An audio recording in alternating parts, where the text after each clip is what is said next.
Hello, my name is Erin Webster with Poker News, and welcome back to day 43 of the 52nd annual WSOP.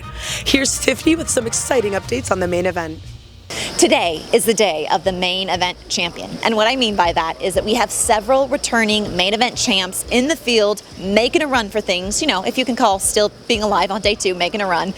Today we have Joe Hashim in the field along with Qui Win, Hossein Ensan, and the one and only Chris Moneymaker, potentially who we credit with starting it all.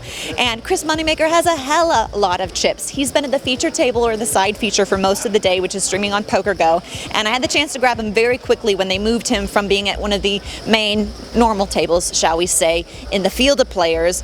PokerGo in the World Series, has a chance to select which table they kind of want to feature on the stream based on what noteworthy players are out in the field, and Moneymaker's table was the one that was selected. I talked to him about what it's like being moved to the feature table. He's been there before, and how you potentially adjust your game when you're sitting down in front of those lights and cameras, and when your opponents potentially who are maybe recreational players and new to the whole glitz and glamour of televised poker are sitting down at that kind of scenario. Here's what Moneymaker had to say. We just got word that your table on day 2 is being moved to the feature table.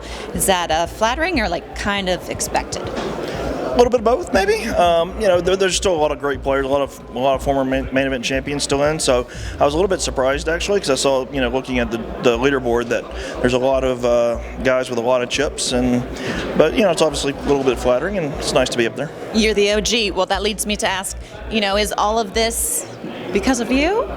It's not all because of me. Obviously there's so many different factors that go into it, but everybody can relate to me, and it was, I call it the right spot, the right time, and I've been riding it for 20 years. Seriously. You're headed to the feature table. Is there any way that you've been there before, you're used to camera time, is there any way that you will need to adjust your game from literally having sat in the Amazon room to now moving to that feature? Well, I just moved to this table, and for the last 30 minutes they found out they were on the feature table, so and I told them basically, if you bust me, you don't get to go to the feature table. So I've been running over them a little bit. I anticipate that once we get to the final table, they'll probably, bow up a little bit and fight back. But they literally were taking it to heart that if they busted me, they weren't going to get the feature table, and they wanted to. So they were folding a lot.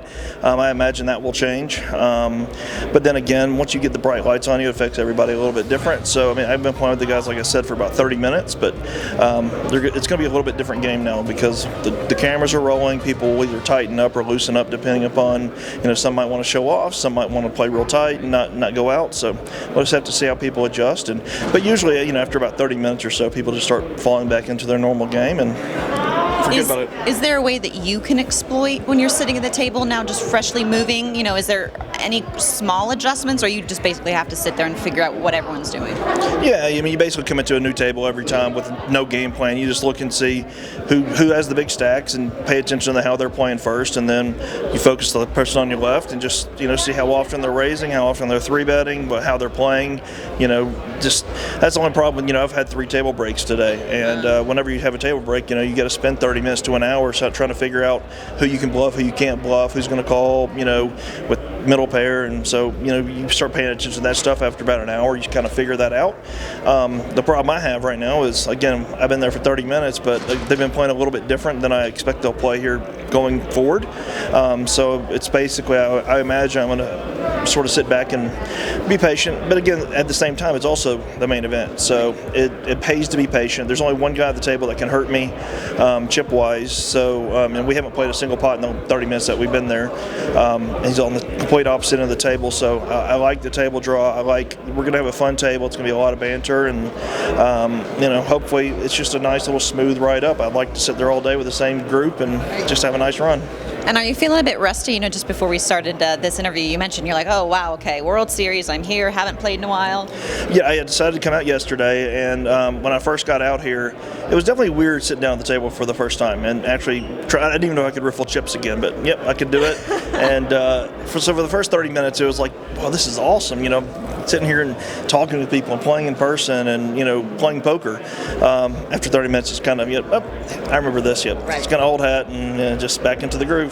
And lastly, before you head on in there, I asked Joe Hashim the same question. Once you've been the World Series of Poker main event champion, what kind of poker goals can you even set for yourself or aspire to? Deuce, win it again.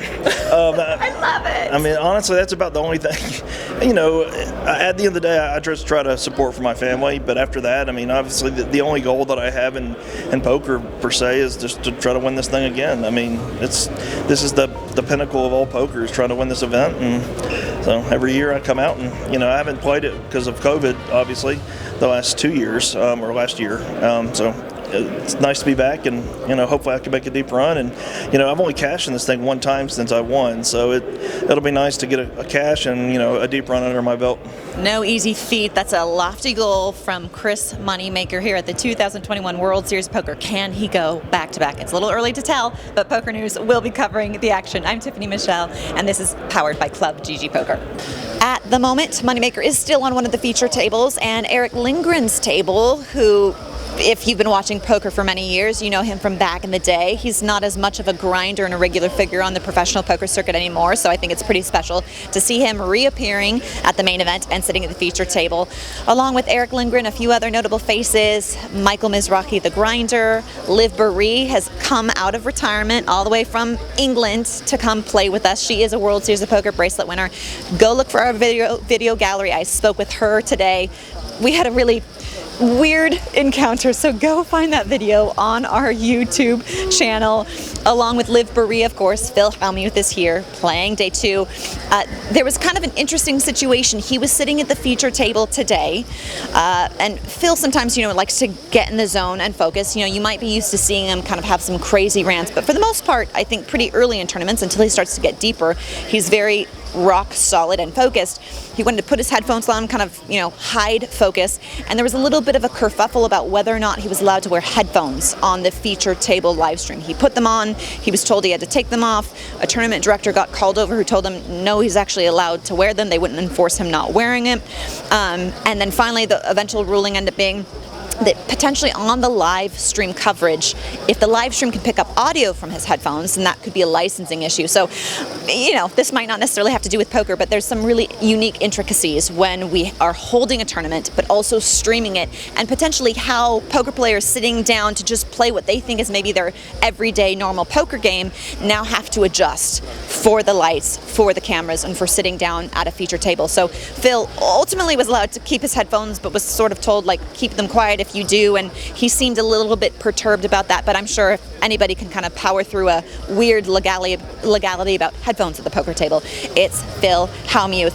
I'm going to send it back to you guys so you can give some official numbers, official updates, and some official bust outs, because as you guys know, it's too sad for me to stand here and tell you all the players whose hopes and dreams have been doused. So back to you with more information about day 2 of the main event. Thank you, Tiffany. 6,650 players stormed the Rio to take their chance in earning the world champion title in the main event. This sets the prize pool over $62 million paid out to the top 1,000 finishers, with a life-changing $8 million awarded to first place. More than 1,800 of those took their seats yesterday, but only about half were able to bag into day 3, which starts today. Conrad de Armas leads the main event, holding 744,000 in chips. Remy Shahid comes not too far behind, holding just over 731,000 in chips. 9-time circuit winner Daniel Lowry also bagged big, with a total chip count sitting at 625,200. Famous face and name behind the start of the poker boom, Chris Moneymaker gained some traction after being moved to the feature table yesterday, picking aces against Brian Rye's pocket kings, shooting him past the $500,000 mark. Play in the main event resumes today at 11 a.m. with fewer than 3,000 players making a return.